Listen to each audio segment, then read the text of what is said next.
Okay, so welcome everyone and to the Heartland Continuum of Care General Membership Meeting, June 26, 2025. I'd like to call the meeting to order at 9:13. We have with us today Michelle Griebler. Nice to see you, Michelle. It's been a while. Hey, Welcome, and we're excited to hear your presentation as the Land of Lincoln Workforce Alliance. all right. Well, good morning. Thank you for having me this morning. Um, Josh, would you like to go ahead and pull up the slides for us, please? Yeah, working on it right now. Sorry. All right. As Val said, my name is Michelle Griebler. I'm with the Land of Lincoln Workforce Alliance here in Springfield. We are a department of Sangamon County. We were located in the Illinois WorkNet Center at 1300 South 9th Street, which is kind of on the corner of 9th and South Grand.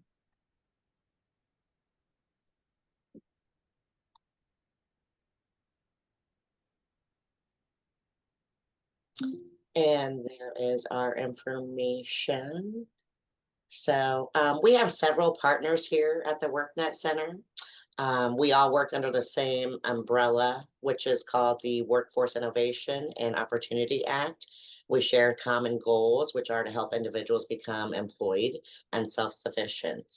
Um, we're physically located here in the center with a couple of our partners, the Illinois Department of Employment Security and the Department of Rehabilitation Services also have staff here on site a few mornings, 3 times each week as well. And other partners here in the center are available through direct linkage. Next slide, please.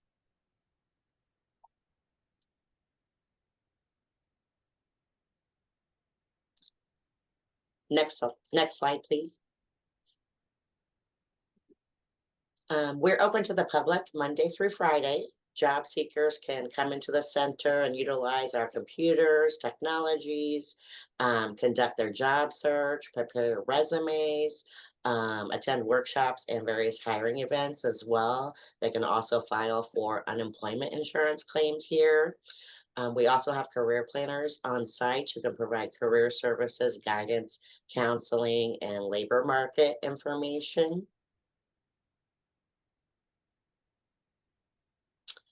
So we have 22 workforce areas across, oops, I think we advanced a little bit there, Josh. Page 4. There are 22 workforce areas across the state of Illinois. We are local workforce area 20, and we serve residents and businesses of Cass, Christian, Logan, Menard, and Sangamon counties.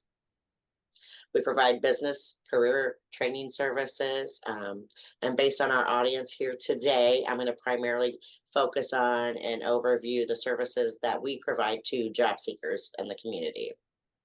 Next slide. We focus on career pathways that result in high demand occupations and good, stable, self-sustaining jobs. Many occupations in the health science pathway are in high demand occupations are like CNAs, LPNs, registered nurses, sonography techs, and occupational therapists, and that's just to name a few of those. We help a lot of job seekers attain their commercial driver's license to become truck drivers. There are also lots of occupations and opportunities in information technology, business, and the construction trades as well. Next slide.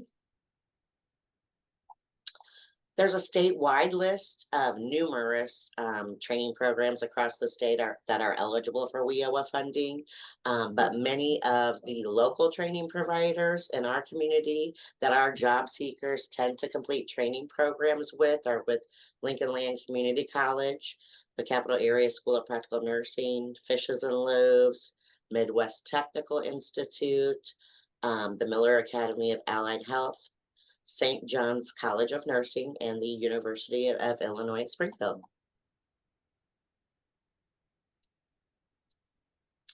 WIOA, which stands for Workforce Innovation and Opportunity Act, is the current legislation which we all of us partners operate under. WIOA is a nationwide program in which we heavily rely on federal funding through the Department of Labor that's funneled down to the states and then to the local workforce areas. For those who are eligible, we can provide funding for education and training in the form of tuition fees, books, certification fees, required tools, uniforms, and materials. We also provide support services for those who are enrolled, and including assistance with transportation and child care support services, as well as job search assistance. And we follow up with all of our participants that can, once they complete their training programs, for 1 year after they're finished. Next slide. There are a number of ways that an individual could possibly be determined eligible for our program.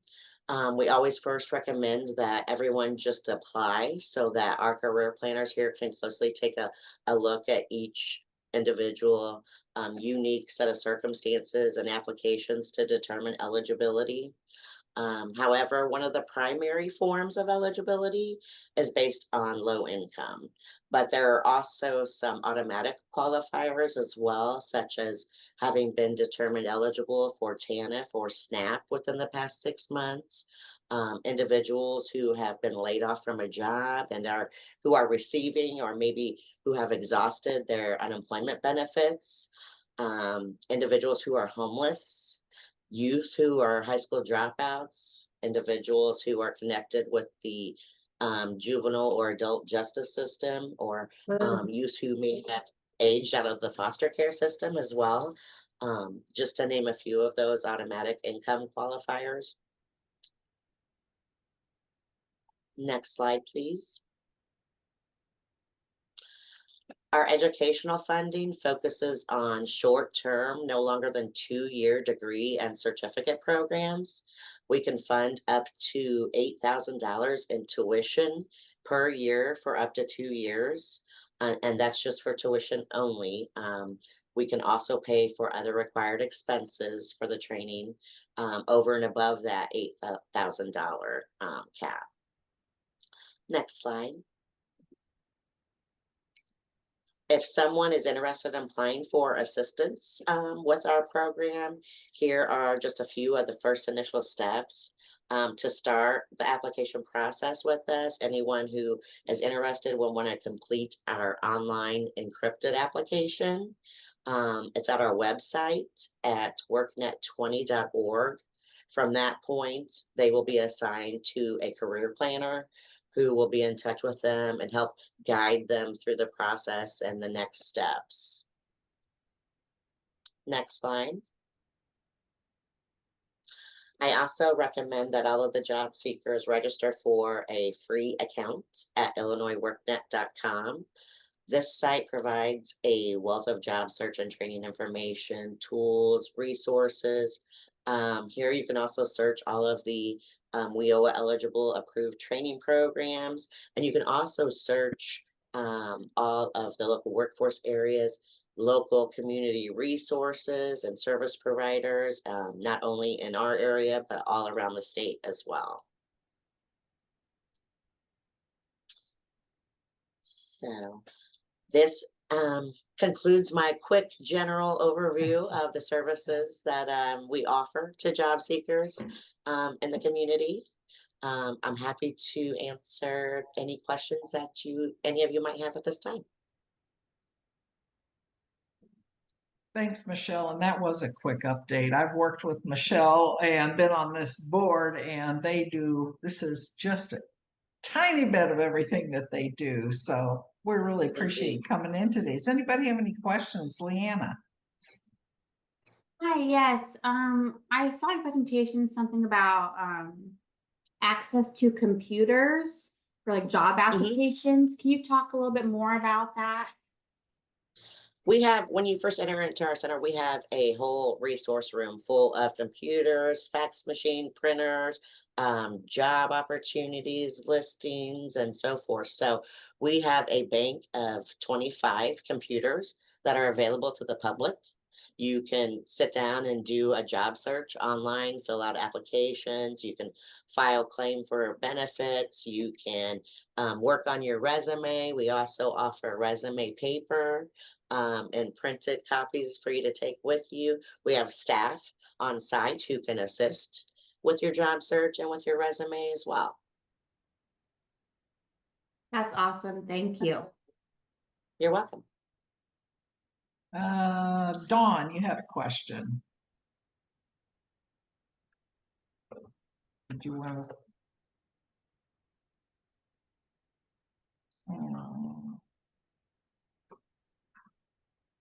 As she asked, Dawn asked, do you have someone available to work with individuals with disabilities? Actually, we have yes, we do. And we also have a vast array of assistive technologies here at the center. And 3 mornings per week, we have a representative from the Illinois Department of Rehabilitative Services here on site. And we also have direct linkage and make referrals as well. And what are your hours, Michelle? We're open 8:30 to 5, Monday through Friday. Any other questions? One of the reasons we invite Michelle to come each year is because we think this is an underutilized resource in the community, particularly for the folks that we serve. So wanted to just sort of ask, is anybody already using Leanna? Absolutely. We'll send out a copy of the slides and a recording of this too. But oh man, we are a mess. Now we're is anybody already using these services? Let's see, April has a question too, so I'll hush, but if anybody has like, hey, here's how we've used this, would love to hear from you. But in the meantime, April's asking, what day is someone there to help? You said 3 days a week in the chat there.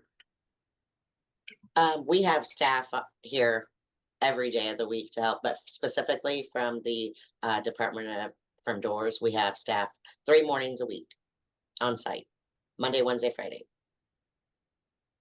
Okay. Any other questions? Thank you so much, Michelle, for joining us this morning. I'm sure we'll get more questions as we. I think there's a few in the chat, perhaps. Okay, I'm sorry. Let's see. Is this where the unemployment office is located? We'd like to call it the employment office, but yes, here we are co-located with the Illinois Department of Employment Security, and individuals can receive assistance with applying for benefits here. A lot of it anymore today is initially done online through their web portal, but yes, they are on site here and take walk-in appointments as well. All right, I'll chime in with one more thing, Michelle. Just as an example of, I mean, I know the work that you all do. For example, right now you're working with Shield Sports Park as they start to ramp up. So in that scenario, could you talk about some of the positions that are available? And if people are working with individuals who might be good candidates for those positions, could you just talk a little bit about process for situations like that? Would it always start with that online application? Are there events or other pieces that might need to be on their radar? Well, our work with employers specifically is unique, and we try to customize based on whatever their needs are. And yesterday, we actually had our first initial meeting with the director of operations. So they're trying to get some things together. And it's my understanding that they want to have a soft opening for the Dome in November. And then everything else, like outdoors and such, will probably, they have a goal of opening up those areas in March of 2026. But to start off, they are here pretty soon going to start hiring a few manager, full-time employees positions. And then they want to start with 20 to 30 part-time and then work their way to maybe 50 plus part-time employees to staff the Dome.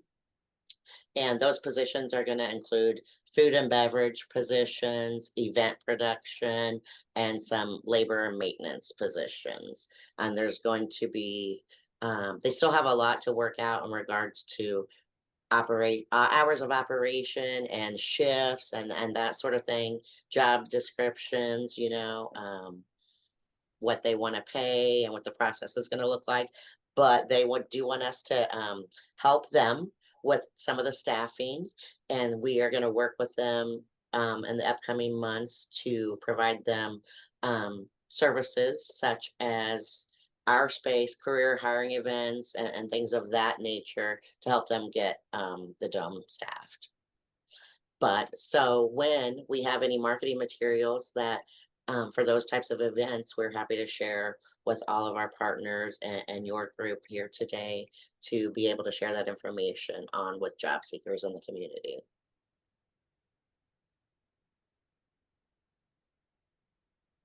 Anything else, Josh? You can follow, I'd like to recommend too that individuals follow us on social media, on Facebook specifically, to stay up to date and current on all the workshops and events and opportunities that are available and upcoming. So. And Michelle, we have one more question. Are people allowed to use those public computers for other activities like applying for SNAP, SSDI research, etc.? Yes, yes, you may. We try to keep it to job search and things like that, related types of usage, but yes.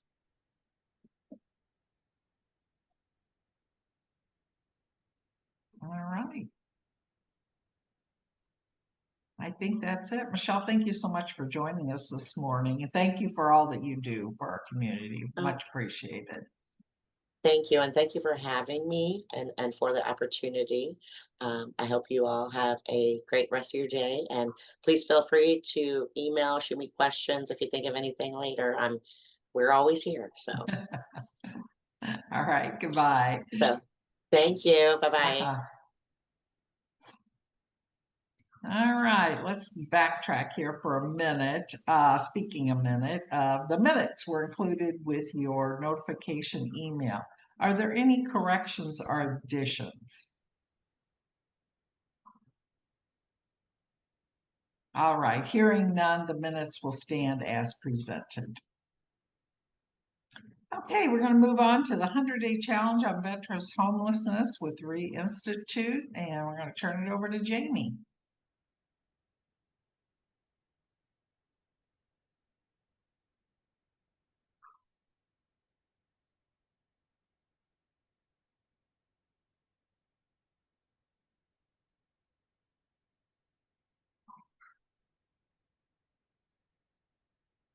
Maybe.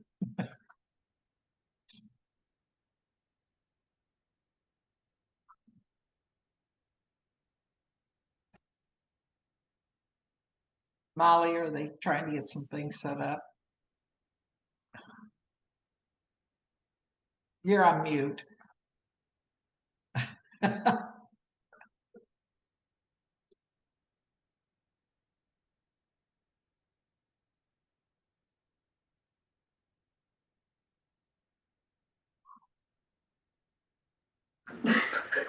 Alright. We should have With a presentation, we're gonna get going here, but we're gonna switch machines to put it up there. So we're gonna stay consistent with making this a complete highly professional, highly organized, smooth, polished machine here. It's the heat. Let's just blame it on the heat. That's it.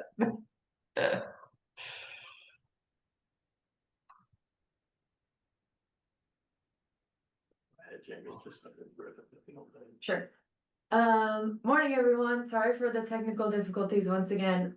So I'm just gonna present pretty briefly on the last 100 days or so, the 100-day challenge on with veterans that we partnered with Reinstitute. I kind of just want to share our successes, community wins, but then also share where we're still seeing barriers and gaps, and then what kind of our next steps are to address those barriers and gaps.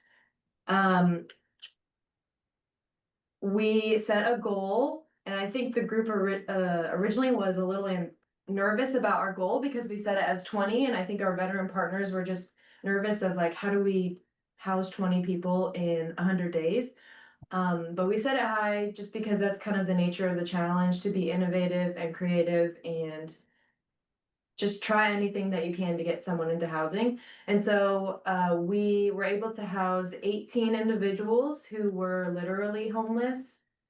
Or I'm sorry, 16 individuals who were literally homeless, meaning they were sleeping outside or in a shelter or maybe in a transitional setting. And then we were able to house 2 individuals whom the VA or our veteran partners were working with that were in hotels. So they were precariously housed, but then we were able to move them into their own stable housing. So that's our little kind of tracker that we utilize throughout the challenge. Know Your 20 is kind of a call sign in terms of like know your location or where's your location at. And so we thought it was fitting for our team name for the group as we were working to house 20 individuals. So again, this was our goal. We wanted to house 20 people in 100 days. And then we also wanted to focus on consolidating our by names list. We wanted to pull in our veteran partners and make sure everything was flowing through HMIS and making sure that those that they were engaging with, we were engaging with, and vice versa. So again, 16 and 2, which is super cool. Just a graphic on it. So our first work stream that we were like, okay, we need to think about how we are case conferencing individuals, but then also we need to make sure our by names list is most up to date. And so what we did is consolidated our list. We then use our by names list of every veteran in our community, and we have really intentional conversations around what housing looks like for them, whether it's any COC program, whether it's being self-housed, or any veteran programs. We also have built in, and not we, Tracy Cunningham, shout out, she built the report specifically to how the group wanted it. And she continues to update it when we need updates. So I appreciate you, Tracy. But she was able to build out a section for coordinated entry. And so it really shows if someone's been connected to that resource or not. And if not, who's doing the assessment and can we get them in as quickly as possible. Also, having the veterans by names list flow through HMIS kind of just helps streamline the process. One, that way, we were able to kind of run the meeting and make sure we're doing updates and keeping everything on track. And then that way our veteran partners can then just come to the meeting and share who they're working with and give us updates and whatnot. And then also it's helping just with overall data quality and collection of data. There were a couple of veterans that we had identified on that list whom actually had since moved on, but we weren't aware of that, or maybe they're not a veteran or not. So bringing all of those individuals in HMIS to that meeting, it gives us a good opportunity to go through each person, and then if we need to update anything within their file, we can do so right then and there, which is great. Our second work stream was around landlord engagement. Nick Dotson's on the call, but I always shout him out. And we're very grateful that he is in our community and that he is someone that works with all of our agencies. And so he really just bought into that, strengthened our partnerships with our veteran partners already. And our veteran partners bought into that as well. And so they started kind of regularly meeting with Nick more and tapping into his landlord resources in order to move some of their vets into those units.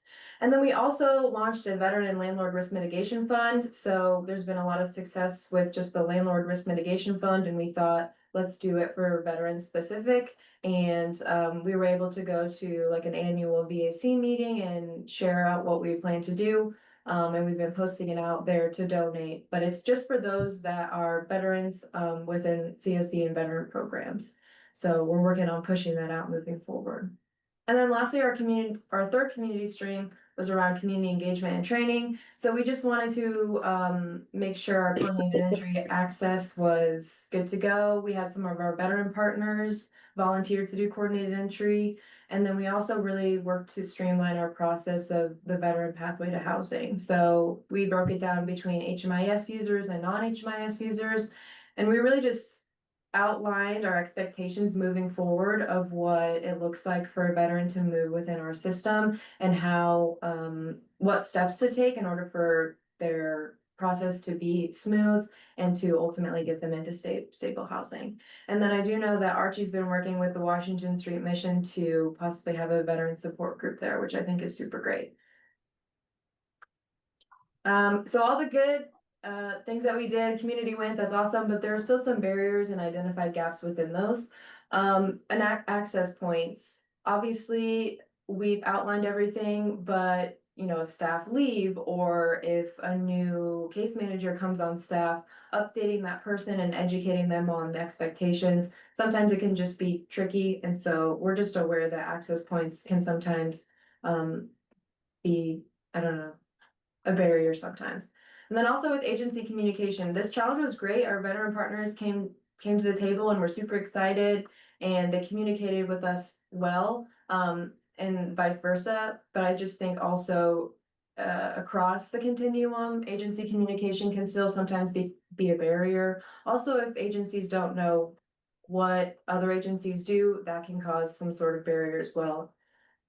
And then lastly, Google tools. So veteran partners are not able to access any Google anything. So we had to kind of have a workaround on our by names list as it's downloaded under the Google Drive.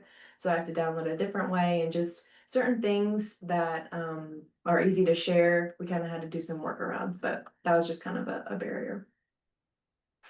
So then what's next? Obviously we want to maintain the integrity of our by names list. So just continuing to make sure that everyone on there is a veteran, and that they, if once they, you know, leave our system or are housed, that they're removed and it's a success.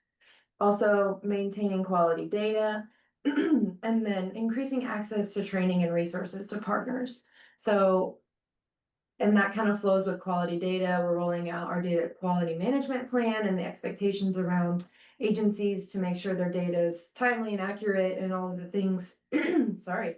And so the training towards that will obviously come for quality data, but then also moving forward, just any resources in terms of like continuing education or just training on motivational interviewing or whatever that looks like.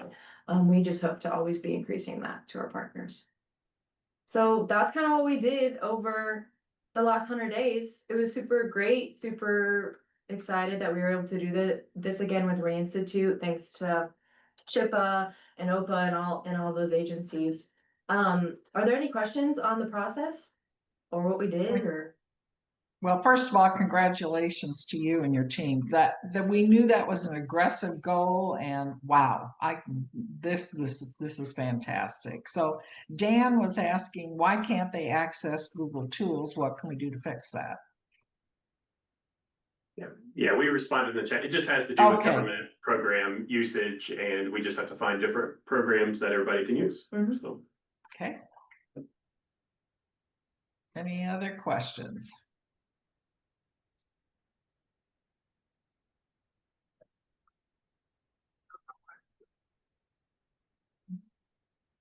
Also, I'm sorry, I should have added this. So moving forward, obviously what's next is the by names list and quality data, but we're also looking to launch a veteran task group. And so there will be emails and a lot of things going out within the next week or two in regards to that, as we want to make sure our COC partners and any other partner that wants to be part of that task group is there and they understand what the importance of that is and the continuing work of that. So just a heads up on that, more to come. Okay. Thanks, Jamie. Yeah, we don't see you. We just I hear don't you. know why. it's at least We see your hand. Okay. It's consistent. It's consistent this morning. Is the So, owl not working again? it's just doesn't like Jamie for some reason. Okay. Well, thank you again. Yeah. All right. Okay. Okay. All right. Let's move on to community solutions built for zero quality data achievement, Josh. Yeah, so in the last month, we've had some fun things happen. You know, one thing that happened is that you know, for over 18 months, we've been working with community solutions and their built for zero effort, really to, you know, Jamie kind of touched on it, improve quality data. The real push of that is to work towards knowing people experiencing homelessness in this community by name, ensuring that we are getting people into our system, into our database, and then working intentionally from there to help people access services that are available, but also to be able to communicate to our community what services we need and how we need to grow those. So with all of that work, we've also been working with Community Solutions through this 29-point scorecard they have on policies and practices and things that we need to have in place to ensure that we have quality data. And in May, we became the 11th community in the country to reach quality data status for all single person households. So that's, they work with over 150 communities in the state of Illinois right now. We're really fortunate because of the work of the Office to Prevent and End Homelessness that that technical assistance is available to all of our continuums. So we've been able to work in a cohort and learn from other communities along the way. We officially achieved that status, and it's we're working with Community Solutions on some communication pieces about that, but that's a big deal, and it's especially for a community in a continuum our size. It's pretty rare to be able to do these things, and I think a couple pieces I just want to elevate. One is that we've had Tracy Cunningham working in the HMIS space in this community for over a decade. And that claps for that. If we were in a room together, we'd give her a standing ovation. To have that consistency in our community, to have Tracy's passion for this, her willingness to kind of keep pushing and keep improving and helping our organizations and our efforts improve, we wouldn't be able to do this without Tracy's passion and her energy and her knowledge and expertise. So that's the first thing I want to say, Tracy. You are a gift to us, and we wouldn't have been able to do this without you. So thank you so much for what you do and how you do it. Thank you, Josh. Speech. Yeah. Everybody in this room that knows me knows that no, I don't speak.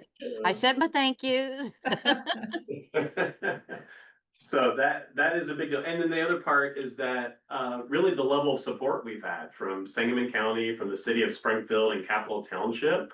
As we launched a strategic plan, those three entities said we want to make sure that not only does Heartland House get established, but that it has the resources it needs to grow and to be able to staff in ways that can achieve goals like this. So the funding that comes to us from the county and the city and the township allows us to contract with Mercy Communities so that we have Tracy and so that we have the HMIS software. And so that's a big part of the picture too. So just want to make sure everybody knows. And we might put a public push out soon to show the county and the township and the city our appreciation that they're helping make all of this possible. But again, it's a big deal, and I just want to make sure that we say thank you to Tracy and to those partners.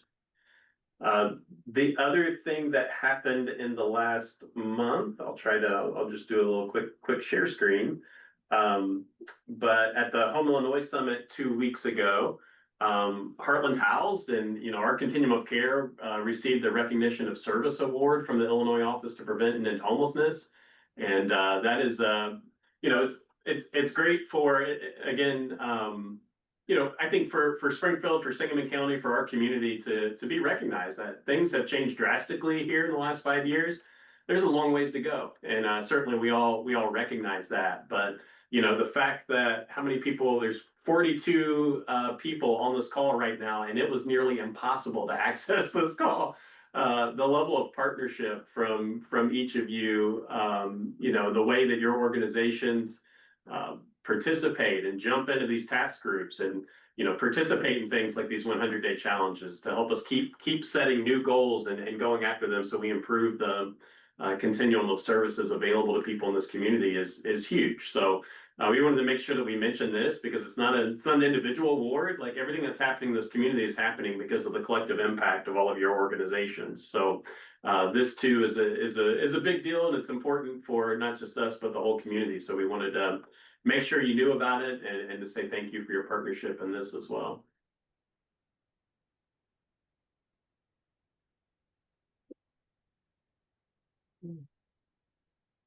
All right. Any questions for Josh? All right, that recognition was, like Josh said, for every one of you, because again, without everything that you're doing each and every single day, we wouldn't have that sort of recognition. But it's wonderful to be recognized and let people know what great things we're doing in our community. So thank you to all of you. All right, it's now time for the agency or community updates. We were so impressed with all the updates last month. I am so excited to hear what else is going on this month. So jump in or raise your hand when you want to share any updates from your agency. I have no real updates, but I have a question. How is the app coming along? I know it's live and I have even personally used it. I just want to know if y'all can share how well or how often it has been used in the community and if there's anything we can do to keep promoting it.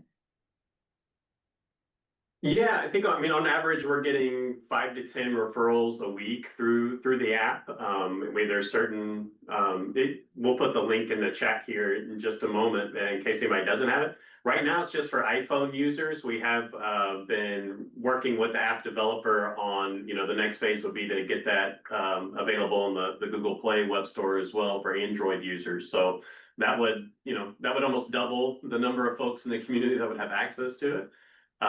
So right now, still, we kind of view it as a pilot implementation.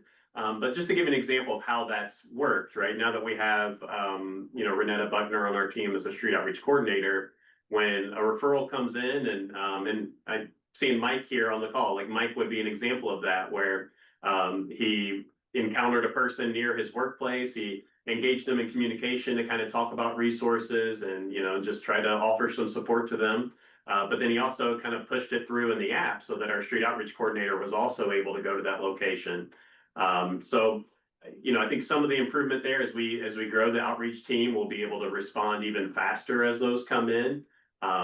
With essentially a team of one and a group of volunteers and other people in other organizations, sometimes it can take 24 to 48 hours before we can get to a location. So again, it's helping us gather information. It's helping us kind of identify places where we can engage people and perhaps engage people that we haven't yet been able to encounter. And then that also helps us to make sure that we're connecting with people and getting them into our system, right? So that in terms of having quality data, being able to understand the number of people experiencing homelessness, that's the kind of the goal and the design of it. I think, from our end, we'll keep pushing it out there. Please share it with folks that and I think continuing to push out communication pieces on it. I think that outreach component is one part of it. I think easy access to, there's an abundance of resource lists and those types of things in the community. But that app is one place where those are centrally located. So just making sure people know what's available in the app and how they can use it is, I think, stuff that we'll keep doing on our end, but word of mouth, please continue to talk to people about it, encourage them to download it as well. We were looking at the metrics on it, and we'll kind of put some reports together on that too, in terms of the number of downloads and those types of things. Perfect. Thank you. I'm sorry. I definitely would like to give some updates. Sharon Helms-Comer over at Envision Unlimited. I know I spoke about the community mental health center that is in the process of getting going, that can also help and assist with many things here in the community. We're looking at possibly a soft opening come July. So I will, of course, send out updates whenever we get more information on that. But we're pushing for that to also be a factor that also another puzzle piece to everything going on here in the community. Also with Hope Springs Apartments, we are also heading into Hope Springs too, which is amazing. I'm sorry, we got stuff going on here, so my eyeballs keep looking up and down, and I'm trying to navigate both at the same time. But Hope Springs 2 is moving forward and looking very good and promising. So again, we're just here to help continue to fill the gaps where the supportive housing is needed for this particular community, and understanding where they are and meeting them where they are, engaging with them and helping them get back on this wheel of a hamster wheel. You know how a hamster runs on a wheel? Yeah, that. But that's our update from Envision Unlimited. Thanks, Sharon. Sharon, you forgot to mention that you will be joining HMIS soon. Oh yes, Tracy, again. I'm gonna be with HMIS again. Yeah. Sharon, I know Emily from Envision was here on the call as well. So excited about the growing partnership with you all. And again, like funding for that development, these are things that were not happening in our community. So having partners like you all that are not just in the community, but growing efforts, I mean, this is huge. So, and to get IDA funding to expand that even more is incredible. So, in addition to the community mental health center. So, I mean, big things. So thank you all.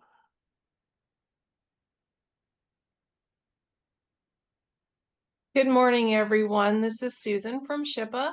I just wanted to say it is that time of year again for persons who have experienced homelessness, unnecessary institutionalization, and those who deal with permanent disability. Our annual peer conference, that's what we call those individuals as peers, will be happening August 6th and 7th in Bloomington. We will be sending out the mailing through our SHPA mailing list this Friday. I keep saying that because I'm going to will it to happen. And as we all know, technical difficulties and things can also get in the way. So if you have any persons with that type of lived experience in your programs who are now stably housed and have talked about, I want to pay it forward. I want to give back. I'm interested in advocacy, right? I want more training and technical assistance. I want to build relationships with people like me throughout the state. It's the perfect opportunity to do so. So reach out to me. I'll drop my email in the chat. If you're not on SHPA's mailing list, I'd be happy to send it to you individually. So thank you for your time. Thank you, Susan.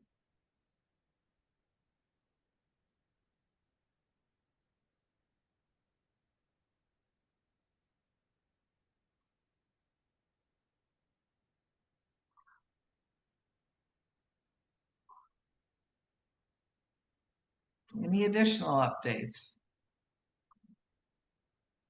This is Robert with Helping Hands. This is not this is more of a fun update. We're having a barbecue this afternoon at our park place, bringing all of our permanent supportive housing people over and some shelter people. And so looking forward to that. Might be a little hot, but yeah, so looking forward to that. Awesome. Always looking forward to fun stuff, Robert. That's good. Yep.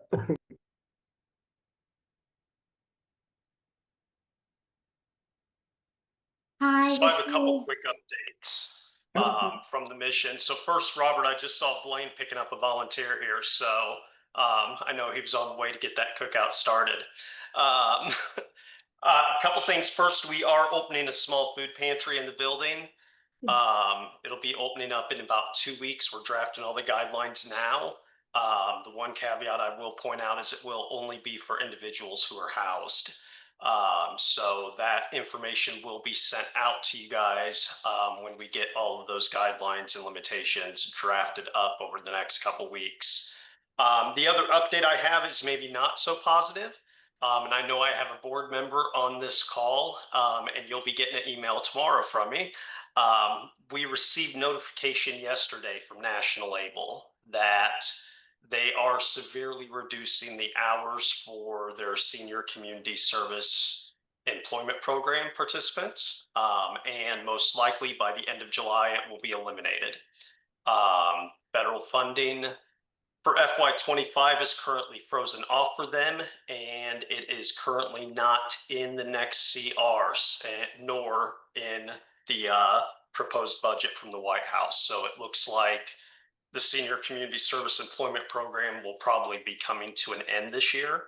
It's about 42,000 employees nationwide, or people that will be affected by this.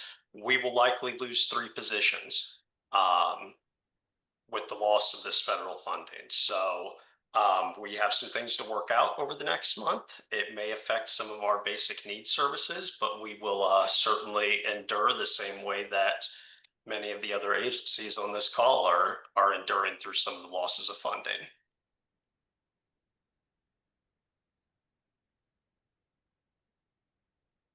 Well, I would say thank you, Jared, for that update, but I'm not so sure. Yeah, but I think just because I know Leanna has something, but one of the things that we are working on is communication on implications of the current iteration of the federal budget. So we'll be reaching out to you all because there are programs that you all use that we may not even be familiar with, but we want to kind of make a list of how it's currently slated, how it'll impact community programs. One, so people understand, and two, so folks can advocate. So. Lena, did you wanna jump in? Sorry.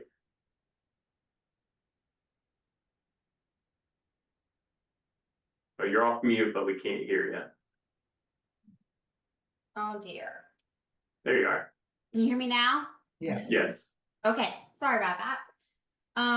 So this is Leanna Demler from Memorial Behavioral Health. I just want to give a couple quick updates. Just as a reminder, our PATH program, which serves homeless individuals who are struggling with serious mental illness, has immediate openings. As long as they live in Sangamon County or homeless, doesn't matter what type of insurance they have, we can serve them. And then our adult case management program, which is usually more for housed folks, also has immediate openings, but we help folks with things like independent living skills, grocery shopping, medication management, managing doctor's appointments, budgeting, things like that. We can also help with some housing things if the PATH team cannot. So we do have immediate openings for that, and they do have to have Medicaid or some version of insurance, Medicaid insurance. And then also I just want to let everybody know on this call that I will be going on maternity leave actually here probably the next couple of weeks. So if you don't hear from me for a while, that is why. But you can always contact my boss, Emily Legner, if you guys need anything while I'm out. Wishing you all the best. Yes. In the weeks ahead. Congratulations. Thank you. And Galia would like to remind everybody the Senate will be voting about the Medicaid funding cuts pretty soon, and to reach out to your senators, and she's included a link also in your chat.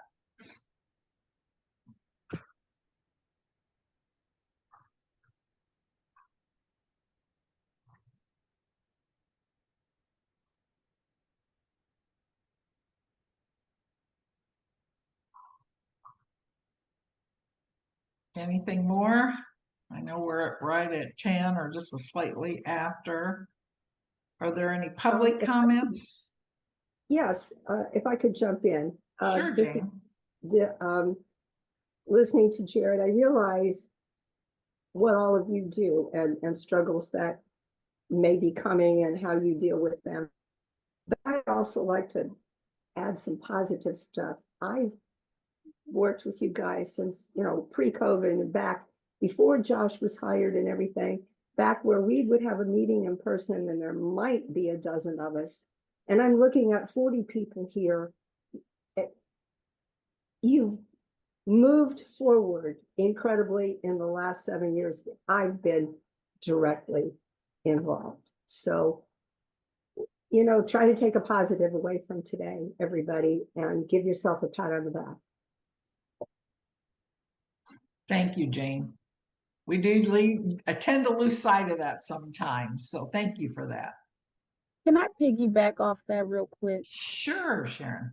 Only because Josh knows I've said this many a times. I jumped into this early on, and when it was wow. I sat back and watched this stuff like, wow, where is the collaboration? There needs to be a solid collaboration because everybody is literally after the same thing, trying to do the same thing.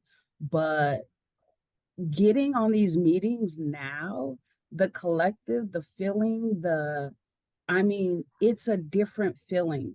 It's a totally different feeling. So it just says that everything is moving accordingly in the right direction, regardless of what it may look like. It's all going accordingly in the right direction. So it only goes up from here, but I'm always just still amazed because when I first jumped on, I used to be, oh my gosh, my heart hurts. Now my heart jumps for joy. So I just had to add that in. Thank you. And thank you for your comments, Susan. And I agree 100%. Jane, you and I were here many, many, many years ago too. So yeah, Josh and I have talked about this many, many times, how it's just amazing, the difference. Awesome. Thank you all. That's it. We should end quick. Yeah. Before anybody says anything, is that it?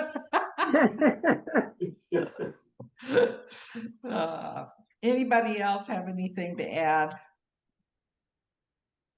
Well, thank you so much for your time. Thank you for your patience with the technology difficulties. And like I said, I'm blaming it on the heat. The heat's doing nasty things across. So our next meeting will be August 21st at 9 a.m. I'll look forward to seeing you all then. May I have a motion to adjourn?